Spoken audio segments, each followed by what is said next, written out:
Welcome back to the Big Ideas Theater at AARC. I'm Ed Highland. I'm joined now by Dr. Brian Carlin, who is going to talk to us once again, as we have for the last couple of years, about pulmonary rehabilitation and the guidelines. Good to see you again, sir. Great, it's great being back. Let's talk a little bit about the guidelines. A couple of significant changes this year. Yeah, actually the guidelines are put together by the American Association for Cardiovascular and Pulmonary Rehab, AACVPR for short. And every 3 to 4 years, or maybe this was about 5 years, that we re-up the guidelines. We found that the guidelines in the past were good, but they really weren't practical for implementation by routine pulmonary rehab programs. So we made them much more practical, and they were designed this year to be much more, this is how you do it types of things, which many guidelines are out there. They say, well, you should do this or you should do that, but this is actually where we tell people this is how you should how you should implement the guidelines in practice. Well, a couple of changes this year, right? A couple of changes. We put a lot more emphasis on self-management and motivational interviewing types of processes in there.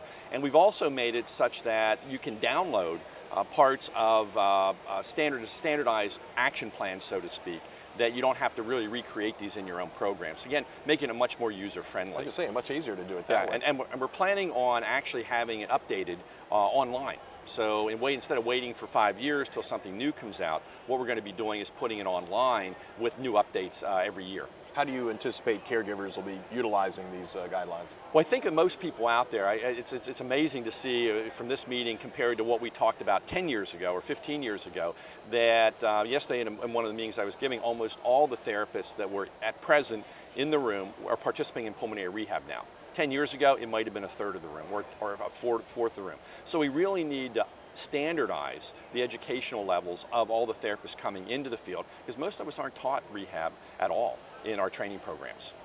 What do you think the overall impact is going to be? I think it's going to make better patient care at the end of the day. So the guidelines will be standardized, or hopefully the programs will all use them. They'll standardize the way rehab is done, and it will improve the care of patients in general.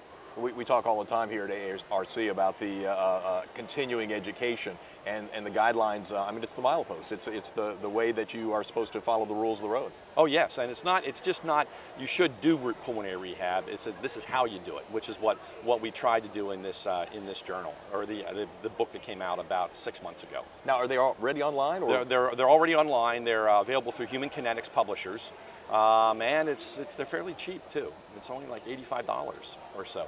Which, you know, to have one of those in your program, it's very, very cost affordable for all the programs out there in the country. It's your therapist's GPS, you know, it'll get you to the right place. Exactly, exactly. Doctor, thank you so much for coming by and joining us once again with the Guidelines Update. Great, it's always a pleasure, Ed. Thanks.